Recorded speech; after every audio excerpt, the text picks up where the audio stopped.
Welcome to this episode of Dr. Kamini Rao's Masterclass. In this episode, we will be interviewing a very talented person, a person who has been an RJ, a TV anchor, and has been the founder director of Pickle Jar. Ladies and gentlemen, boys and girls, I present to you our own Bengaluru's sunshine girl, Vasanthi Hariprakash. Welcome to the show, Vasanthi. Dr. Kamini, pleasure. I know we say these things, but I quite mean it because the last we met, I was interviewing you, now you are interviewing me. This reversal of roles is interesting. Yeah, the shoe's on the other foot. I was always having goosebumps when you were interviewing me because it's very difficult to be sitting quiet when you're interviewed by a journalist, isn't it? You've had answers to many things that the society needs. And first of all, right up, I would like to thank you and congratulate you on your life's journey. Thank you very much, Vasanthi. But the reason that I actually asked you to come on this show is because being a wife, an entrepreneur, a trainer, a radio jockey, a director for Pickle Jar, and then moving on, suddenly giving up everything and then taking your Me Too time and being a success in everything. Because I find that a woman has many roles to play. And everyone says being at home is a full-time job. I have no time. It's always a busy person that finds the time. And you came from humble beginnings and you said to yourself that, okay, I have to do electronics because in the olden days it was always that. And thankfully you said that you didn't pass that and that's why you took up journalism. So there itself, failures is a stepping stone to success. So you decided where your goal was, your passion was, and you went through it. How did you actually get into journalism? Yeah, so yes, there were setbacks, let's say, pretty early on, and in a way I'm glad those happened. One of the things was when I was graduating in electronics, which was a very kind of cool thing to do. It was not as if I was very scientifically inclined or I was this, physics or electronics whiz. But we were in UP, which is where my father used to be posted in Uttar Pradesh, and I had my schooling in many parts of the country, particularly in the north. So when when the time came to choose a subject, everybody said, hey, this is a good course to be in. So I did my BSc Electronics. But somewhere along the line, I realized that, listen, I am basically a storyteller. And I would probably be better off as a journalist. And that was an early passion, which I had forgotten until then. So the fact that I did not get into IIM, which was a fashionable in my classmate circles, etc., was also one such reason, saying that okay, probably now I need to read the writing on the wall. So as a journalist, I can say that there have been really no regrets. It's been a 360-degree journey through print media, where I first began as a sub-editor, and then on to radio as an RJ, then on to NDTV as a news correspondent, then to BBC World News as a documentary anchor. After which, as you said, there was a time when I just felt that it's all great and I'm doing well professionally. However, I need not just me time, but me with my son time. Nobody really compelled me to do anything. In fact, my husband was also wondering, saying that, do you really want to give up when things are, you're doing well and you probably will get even better. But I guess there comes a time in our lives when we know what's the man ki baats, You said, this is not what my heart is wanting, let me try this. Or rather, I stepped off the treadmill of the media, you could say. Well, I would say sometimes, Was there any regret, like, you didn't get into IIM, so the creme de la creme got into IIM? So in a way, you took it positively, saying that at least I'm not pedestalized and I don't have to have the eyes of everyone on me in the performance year after year, and having the hawk eyes of the parents on you. And you say journalism is a kind of a lazy job, you sit under a tree and write a story and that's okay for the day, or you don't have this kind of regular classes, because my idea of journalism is that it is a very lackadaisical kind of course. Today of course there's a lot of course structure, etc., but during my times, what you perceive. yeah, absolutely, because at a time when we studied, that is going back in the say 60s and 70s, journalism was a kind of a hobby kind of thing. People would write and people would put it into the papers, etc. So the pressure was not there, but in today's world there's so much of timelines and there is so much of targets for you people to do, that if you did not do it on time, it would be worth tissue paper. So therefore, you would have to really burn the midnight oil just to get the stories in place and to see that it is reaching on time. So there is a tremendous pressure on you people when you took up journalism.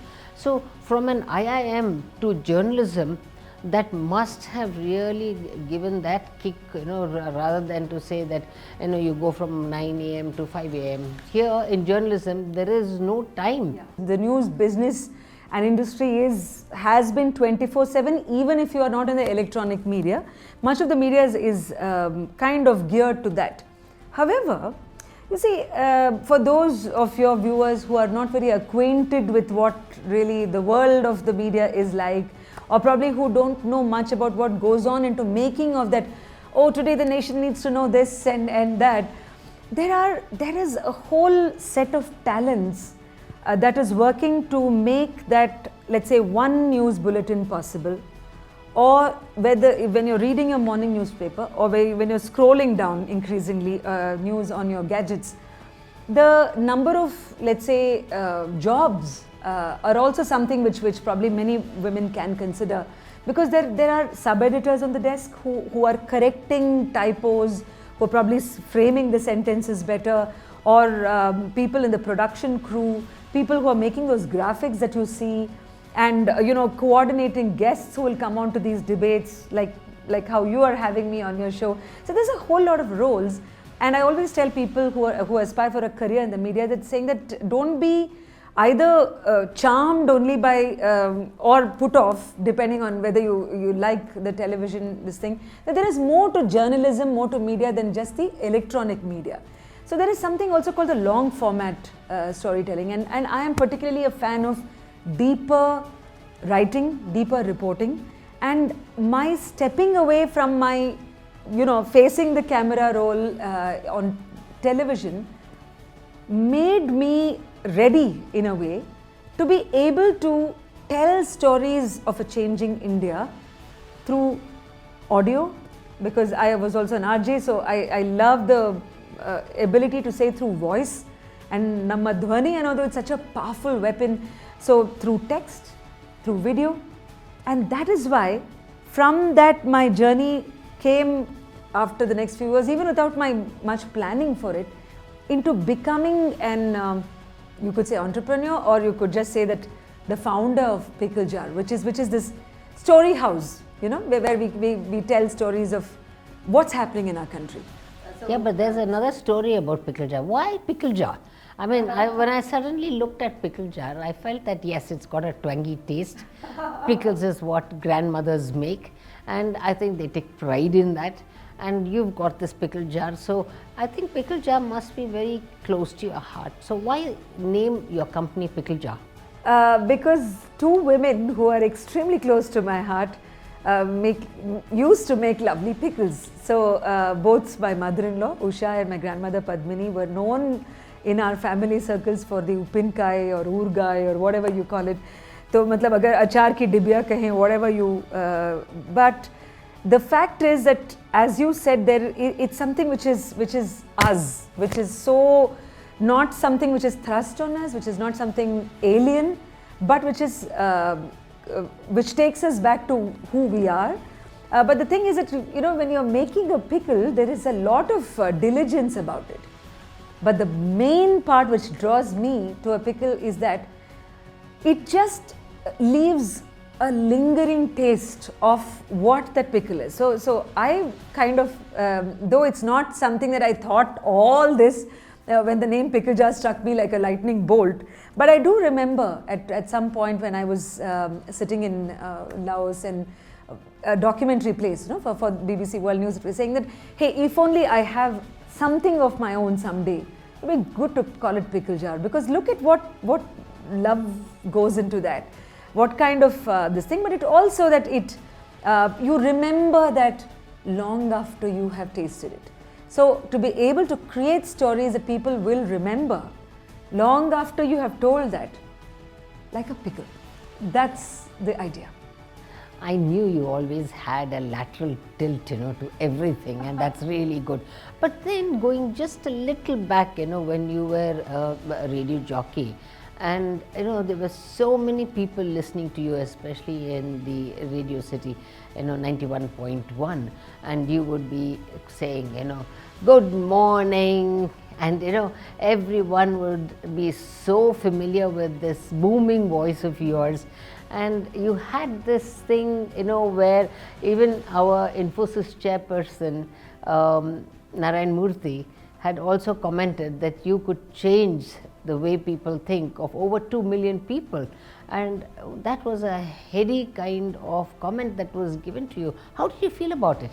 First of all, Mr. Murthy is somebody who is, nothing short of an angel. I have had a surplus. I had a very lovely panel of good people in my lives who have time and again somehow appeared in crucial phases and have given me directions or at least insights, Dr. Kamini.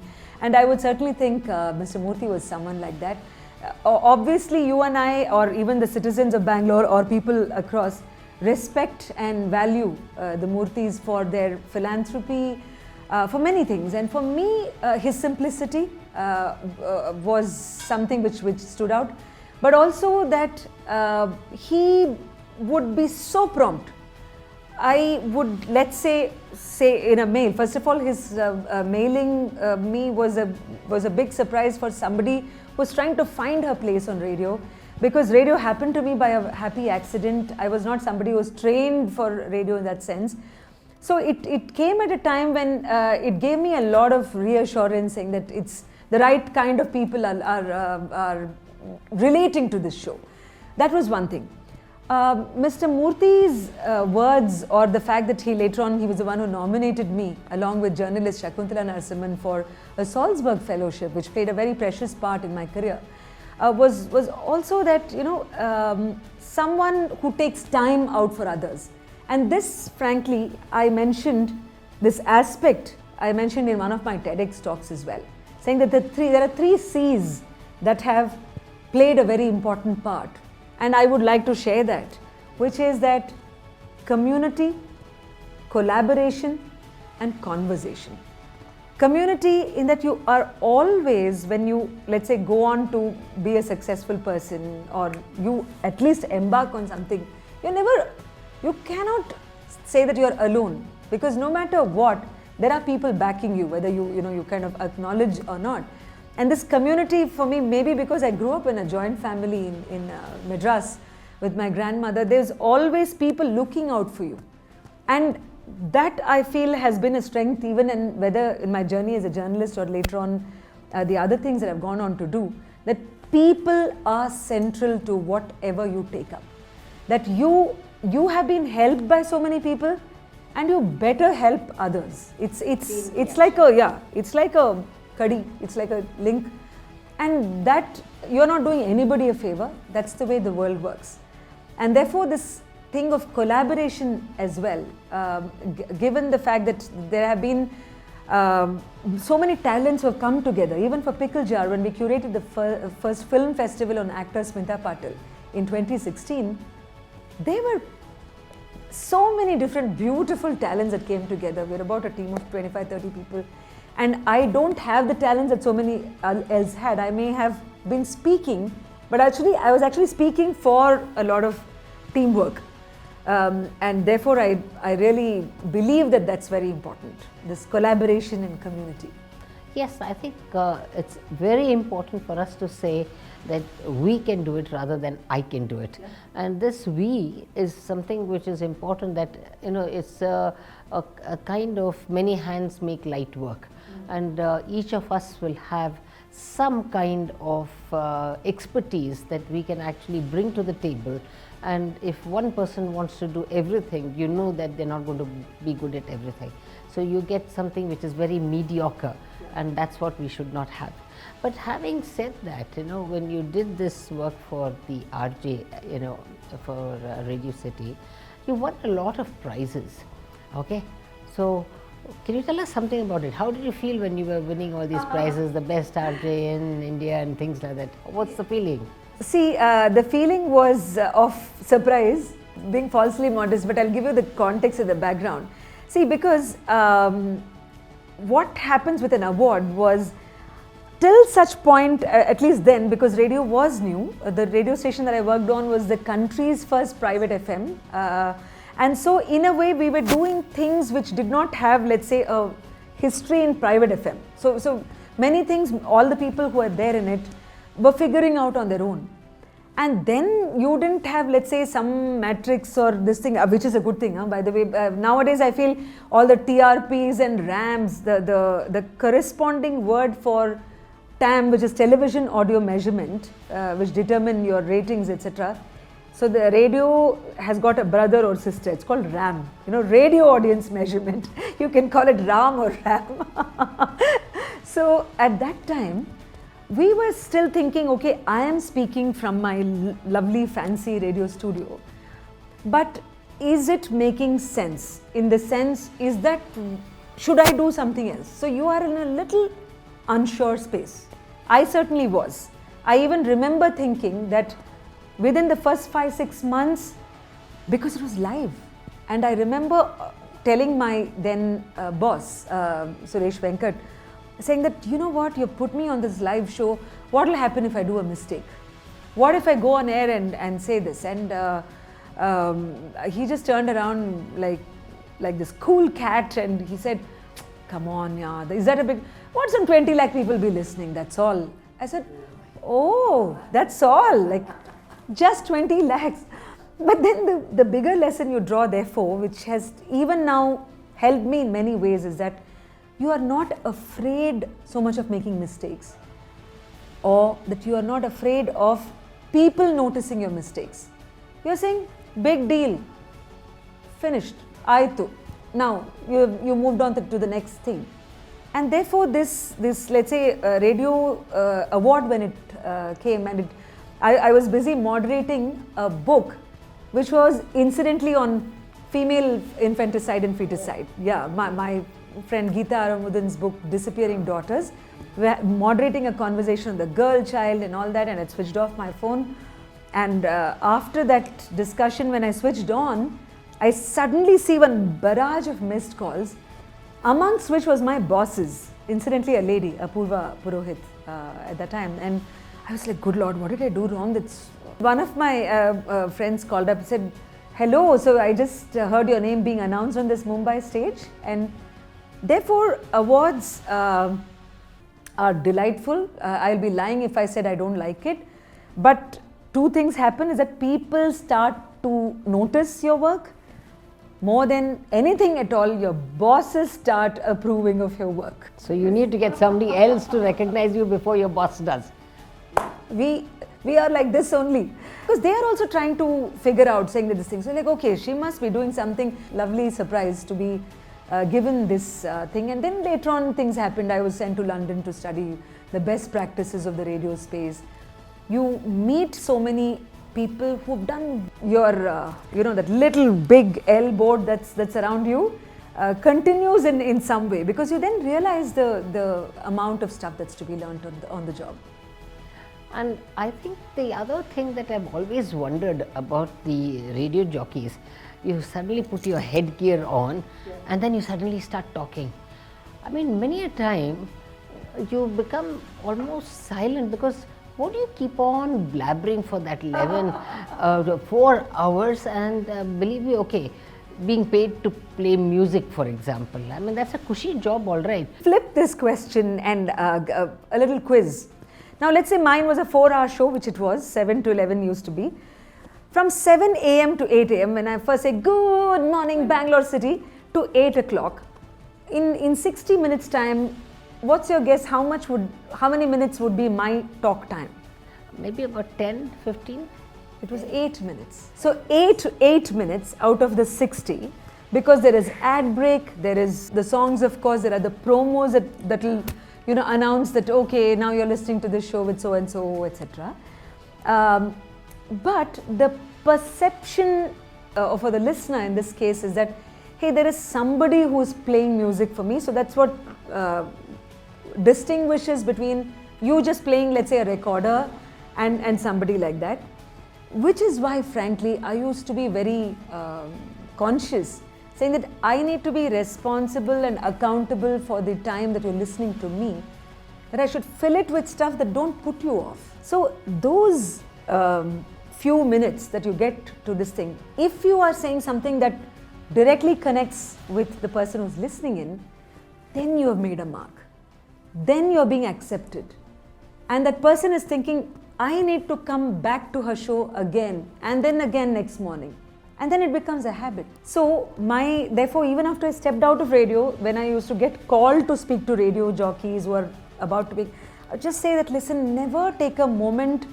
It should be light and fun, but you don't take it lightly because you're being given the mic, which a city of 11 crores is not getting. You are the one who's getting to be on that show. And so I take it to be an honor. And therefore, the onus is on me to keep the show on and to keep it going with value. So what time do you get up to go to the show at 7 to 11 means? 7 means about 5 o'clock in the morning you get up to get up? Yeah, at least first week of the show when I was still figuring out and I was given this thing straight away of the breakfast show. I used to have at least 3 alarms, including this, because I was so petrified that I'll just miss it and the music will go on in the show and then it'll be very obvious the RJ has has not come. But what helped was I've been a morning person. Maybe my grandmother's legacy. She used to wake up at 3. She's 99 now. And I've even interviewed her once, about how she has, from her age of 14, 13 or this thing, has always been an early riser. But I, to this day, even though now I don't have to do any radio show, by around 5:30 or 6ish, I'm up, because I feel that it allows you to finish your, let's say, whatever fitness exercises, helps you do your reading, and then you're ready for the day. So how do you prepare for each show? Do you prepare at all for each show, breakfast show at that time? You have a larger overview, and frankly that is how I have approached even the events that I anchor or any show where I am to moderate a discussion, is that I don't go, I do my research and homework, that has to be pakka, and there is no undermining that. I don't go too micro simply because I feel it robs me of spontaneity, and if I, let's say, were to go over everything in too much precision, then I might lose out on the fact what has to occur on the go, because one thing is Dr. Kamini, me speaking onto the mic, but often I would have guests on the show and I would always tell them to not tell me everything before the show is on. I would very generally brief, and then I would say that see, you are good at your field, which is the reason why the radio station has sent you here or something like that. So let's do one thing. I will just gently lead you on and then let me be surprised as the host. That is when the viewer or the listener will also be surprised along with me, saying, whoa, you actually did this. On the other hand, if I'm like, if I have it all too much in place or primed, I feel it just robs it of that element. But to answer your question, yes, a broad outline of this I shall cover during those 4 hours. How did you feel when you had to interview Sunita Williams and with the Infosys, you were supposed to do this? How was the feeling at that time? Let's say interview or show where I'm told that this is the person you're talking to. I learned a little early on especially the radio shows, because I had by then interviewed some icons, let's say, even music legends. I remember Manna Da was on the show, Manna De Saab and Asha Bhonsle or people like that, and achievers, Mr. Murthy himself, and industry greats and things like that. Thankfully, that element of being overawed by whoever my guest is not there for me. One very good step, because you know what, you'll be able to think straight, you won't be starstruck, and you won't get silent. True. Very good. Yeah. Go ahead. Thank you. And so even let's say once there was an interview with Mr. Bachchan on the phone, of course, he wasn't in Bangalore, this thing. So how it also helps is that when you are clouded by your admiration or your fear or this thing by the person you're going to interview, you lose out on many good questions. So then you relate to one another as humans. This human, of course, was done something truly great, extraordinary in her field. So in Sunita Williams' case, I mean, I don't remember too much of it, but yes, certainly reading up about her. And I was, in fact, more preoccupied with the technical side of things, because the team was trying to make a sort of a long distance call, trying to enable that. So, and then when that got over, you know, like it's like those ad, no? Acha, pata hi nahi chala.